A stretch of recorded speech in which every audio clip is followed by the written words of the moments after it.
Assalomu alaykum ustozlar. Demak, attestatsiya spesifikatsiyasi namunasida mavzulashtirilgan mini testlarimizda navbatdagisini yechimi, ya'ni aynan ildizlar mavzusiga oid bo'lgan nostandart misollarda video yechim tahlili. Birinchi misoldan boshladik. Kubinchil izoh 81 bo'lingan kubinchil izohda 81 bo'lingan kubinchil izoh 81 bo'lingan va hokazo shunaqa qonuniyat davom etgan. Qo'shilgan, demak 5-chi izohida 16, ko'paytirilgan 5-daraja izohida 16 va hokazo shunaqa qonuniyat ham davom etgan. Xo'p, mahrajda bo'ladigan bo'lsa, demak ildiz ostida 4 minus, ildiz ostida 6 qo'shilgan, ildizda 6 qo'shilgan va hokazo shunaqa qonuniyat davom etgan. Xo'p, shunday tipdagi misollarni qanday ishlashimiz kerak? Birinchisi, kubinchil izoh ostida 81 bo'lingan kubinchil izoh ostida 81 bo'lingan kubinchil izoh ostida 81 bo'lingan va hokazo qonuniyat davom etdi. Barobar shu ifodani A deb belgilab olaman. Ya'ni javobi A chiqsin. Va ustoz qarang, qayerdan boshlab takrorlanishni boshladi? Mana shu bo'luv ishorasidan keyin. Demak, o'sha bo'luvdan keyingi ifoda ham har doim A ga teng bo'ladi. Ya'ni kubinchil izoh ostida 81 bo'lingan A barobar A bo'lib qoldi. Ikki tomonga kub beraveradigan bo'lsam, 81 bo'lingan A barobar A ning kubi bo'ldi. A bu yoqqa ko'paytiruv bo'lsa, A ni 4-darajasi teng 81, A teng 3 degan javob kelib chiqdi. Demak, birinchi ifodamizning qiymati 3 ga teng ekan. Ikkinchisi, demak 5-ildiz ostida 16 ko'paytirilgan 5-ildiz ostida 16 ko'paytirilgan 5-ildiz ostida 16 va ko'paytirilgan bu qonuniyat ham davom etib ketibdi. Keling, buni javobi chiqsin deb qaradik. Va mana shu ko'paytiruvdan keyin ifoda davom etadigan bo'lsa, demak o'sha ko'paytiruvdan keyingi ifoda ham обязательно B ga teng bo'ladi. Ya'ni, demak 5-ildiz ostida 16 ko'paytirilgan B barobar B ni o'zi bo'lib qoldi. Ikki tomonga 5 daraja beraveradigan bo'lsam, 16 ko'paytirilgan B barobar B ni 5 darajasi, B bu yoqqa bo'lib bo'lsa, B ni 4 darajasi 16 va B barobar nima degan javob kelib chiqdi? 2 degan javob kelib chiqdi. Xo'p, uchinchisi, demak, uchinchi holatimiz qanaqa? Demak, ildiz ostida 6 qo'shilgan ildiz ostida 6 qo'shilgan ildiz ostida 6 qo'shilgan va hokazo shunaqa qonuniyat davom etib ketyapti. Keling, buni javobi S chiqsin. Va mana shu plyusdan keyingi qonuniyatimiz takrorlanishni boshladi.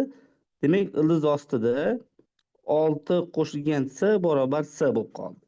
Ikki tomonga kvadrat beraveradigan bo'lsak, 6 qo'shilgan S barobar S kvadrat, S kvadrat minus S minus 6 barobar 0.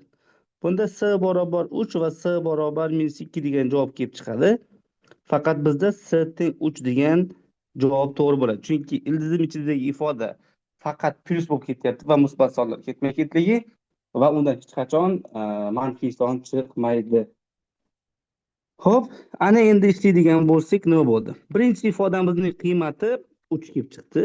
3 qo'shilgan. Ikkinchi ifodamizning qiymati 2 kelib chiqdi.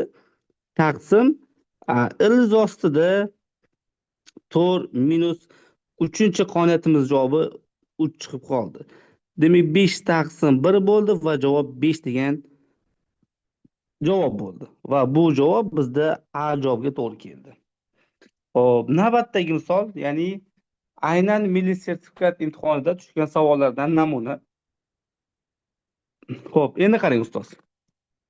Bu misolni ishlash uchun mana bu ikkala ifodadan 3 taqsim 2 kubinchil izoh ostida 2 ni qavsini tashlab chiqazaman.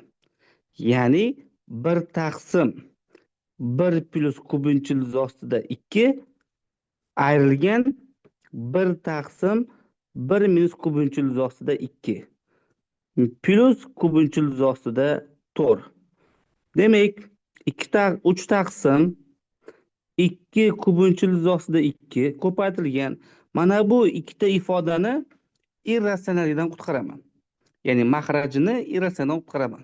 Ya'ni nima bo'lib qoldi? Shuning uchun bunaqa bo'ladigan bo'lsa, demak, keling shu ifodani tiqishtirayman-da pastga yozaman. barobar 3 taqsim 2 kubinchi ildiz ostida 2 ko'paytirilgan. Xo'p, birinchisini demak man erasidan chiqaradigan bo'lsam 1 minus kubinchi ildiz ostida 2 qo'shilgan kubinchi ildiz ostida 4 ga ko'paytiraman surat va mahrajini, ya'ni kub formasiga to'g'irlash uchun. Ya'ni a kub plus b kubga to'g'irlash uchun. Demak, mahraj menda 1 qo'shilgan 2 bo'lib qoldi. Ikkinchi ifoda demak surat va mahrajini a, nimaga ko'paytiraman? 1 plus kubinchi ildiz ostida 2 qo'shilgan kubinchi ildiz ostida 4 ga ko'paytiradigan bo'lsam, mahraj a kub minus b kub formaga tushadi-da. Ya'ni 1 minus 2 ko'rinishda bo'ladi. Qo'shilgan kubinchi ildiz ostida 4 bo'lib qoldi. Soddalashtiramiz. 3 taqsim 2 kubinchi ildiz ostida 2. Xo'p, 1 minus kubinchi ildiz ostida 2 plus kubinchi ildiz ostida 4 taqsim 3 bo'ldi. Mahrajda demak 1 dan 2 ni ayrsam minus 1, minus 1 ni mantiqqa beraveradigan bo'lsam, o'rta plus bo'lib qoladi-da. 1 plus kubinchi ildiz ostida 2 qo'shilgan kubinchi ildiz ostida 4 taqsim 1 bo'lib qoldi. Qo'shilgan kubinchi ildiz ostida 4. Bu kasrga ham demak 3 mahraj beraveradigan bo'lsam, demak 3 taqsim 2 kubinchi ildiz ostida 2 barobar ko'paytirilgan nima bo'ldi endi qarang. Umumiy soddalashtiradigan bo'lsam 4 minus xo'p plyusda bo'lar ekan 2 kubinchi ildiz ostida 2 qo'shilgan demak 4 kubinchi ildiz ostida 4 bo'lar ekan. 4 kubinchi ildiz ostida 4 taqsim 3 plus kubinchi ildiz ostida 4 degan ifoda bo'ldi. Xo'p, 3 bilan 3 qisqarib ketadigan bo'ldi. Xo'sh, endi qarang. 1 taqsim 2 kubinchi ildiz ostida 2. Demak, yuqoridan, kasrda yuqori suratidan biz 2 kubinchi ildiz ostida 2 ni qavsini tashqariga olib chiqamiz. 2 kubinchi ildiz ostida 2 ni qavsini tashqariga olib chiqadigan bo'lsak, qarang. Kubinchi ildiz ostida xo'p 4 plus 1 plus 2 kubinchi ildiz ostida 2 degan ifoda qoldi. Hop, mahrajda bo'ladigan bo'lsa 1 turibdi. Qo'shilgan kubinchi ildiz ostida 4 bo'ldi. Bu bilan qisqarib ketadi. Umumiy soddalashtiradigan bo'lsak 2 kubinchi ildiz ostida 2 hop plus 2 kubinchi ildiz ostida 4 plus 1 bo'lib qoldi. Bu degani kubinchi ildiz ostida 4 qo'shilgan 1 ning qavs kvadrati degan ifodaga to'g'ri keladi ustozlar. Va bu javob S javobiga to'g'ri keladi. Bu demak ikkinchi misolimizni yechimi. Xo'p, uchinchi misolimizda qarang. Uchinchi misolimiz ko'rinishidan juda ham vahima, rostdan ham vahima, lekin nima qilamiz? Shu misolda ishlaymiz. Xo'p, ustoz qarang, nima qilamiz? Demak, erinmasdan yozaman qarang. 1 plus 1 taqsim 1 ni kvadrati 1 qo'shilgan 1 taqsim 4 bo'ldi. Hisoblayapmiz. Keyingisi 1 qo'shilgan 1 taqsim 4 qo'shilgan 1 taqsim 9. Keyingi mahrajimiz bo'ladigan, ildizimiz bo'ladigan bo'lsa 1 plus 1 taqsim 9 plus 1 taqsim 16 bo'ladi. Plus undan keyingisini yozib tushuntirib beraman, shu bilan все уже yetib keladi o'zi. 1 taqsim 16 plus 1 taqsim 25 bo'ladi. Plus va hokazo, va hokazo. Oxirida bo'ladigan bo'lsa 1 plus 1 taqsim 999 ning kvadrati plus 1 taqsim 1000 ni kvadrati bo'ldi. Xo'p, ustoz qarang. Bunga ham 4 mahraj, bunga ham 4 mahraj berdim. Ya'ni menda ildiz ostida 9 taqsim 4 degan javob bo'ldi. Demak, bunga 36 mahraj, bunga 9 mahraj, bunga 4 mahraj bersam, demak, ildiz ostida 49 taqsim 36 degan javob kelib chiqdi. Demak, bunga 144 mahraj, bunga 16 mahraj, bunga 9 bersam, xo'p, ildiz ostida 169 taqsim 144 degan javob kelib chiqdi. Xo'p, bunga demak 400 mahraj, bunga 25, bunga 16 mahraj beradigan bo'lsam, 400 ni 41 taqsim 400 degan javob kelib chiqdi. Va hokazo oxirgi ildizni o'zini yozib qo'yaveraman. Chunki uni ifodalash qiyin juda ham. 999 ning kvadrati plus 1 taqsim 1000 ni kvadrati bo'ldi. Xo'p, endi qarang. Qarasak, har bitta ildizda nima bo'ladi? Ildiz chiqadigan son bo'lyapti. ildiz chiqadigan son bo'lyapti. Demak, bundan kelib chiqadiki, qarang. 3 taqsim 2, 7 taqsim 6, xo'sh, 13 taqsim 12 plus 21 taqsim 20 plus va hokazo, va hokazo. Oxirgisidan qanaqa ildiz chiqadi aytaymi? Demak, oxirgisidan mana bunday ildiz chiqib qoladi. Xo'p, biror bir a chiqsin. Oxirida ko'rib olasiz, qarang.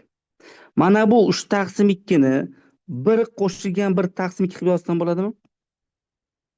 Xo'p, 7 taqsim 6 ni qarang, o'sha 2 ni ham 1 kira 2 qilib yozib olaman. Xo'p, endi qarang. 7 taqsim 6 ni 1 qo'shilgan 1 taqsim 6 qilib, o'shani o'rniga ham 2 kira 3 qilib yozsam bo'ladimi?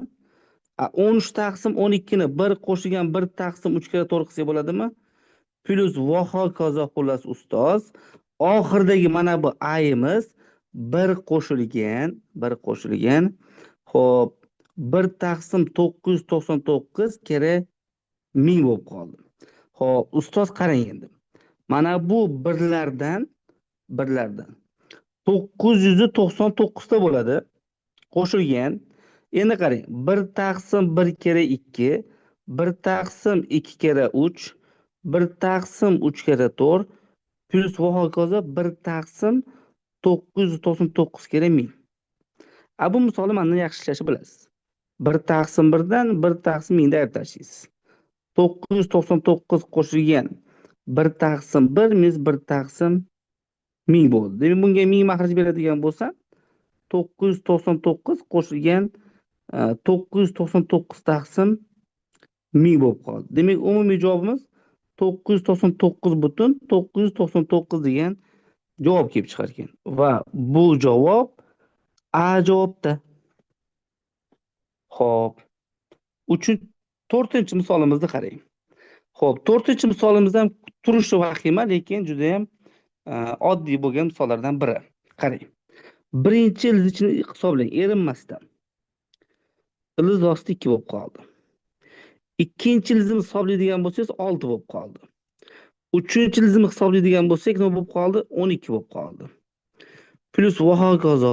Oxirida nima bo'ladi endi? 100 ni kvadratda minus 100. Endi qatdan qarang, ustoz. 2 ni kvadratidan 2 ni ayiryapsizmi? Demak, обязательно ildiz chiqarsangiz 2 dan kichik son chiqadi. 1/li son chiqadi. Demak, mana buni javob menda 1 a son chiqdi. Endi 6 dan primerni 2 b son chiqadi. 12 dan bo'ladigan bo'lsa nima bo'ladi? 3 b son chiqadi. Bundan keyingisi nechi? Bundan keyingisi 25 minus 5. Ildiz osti 20. Demak, undan qandaydir nima bo'ladi? 4 x degan son chiqadi. Va hokazo, ustoz qarang, nima bu? 100 ni kvadratidan 100 ni ayiryapsizmi? Demak, bu qanaqadir ildiz chiqazadigan bo'lsangiz, 99,y degan son kelib chiqadi. Demak, mana bu to'rtburchak qavusni ma'nosi faqat butun qismlarni olish kerak degan ma'noni beradi. Shu qismni yozish esimdan chiqib qolgan. Demak, 1 qo'shilgan 2 qo'shilgan 3 qo'shilgan 4 qo'shilgan va hokazo 99. Demak, nima qildik?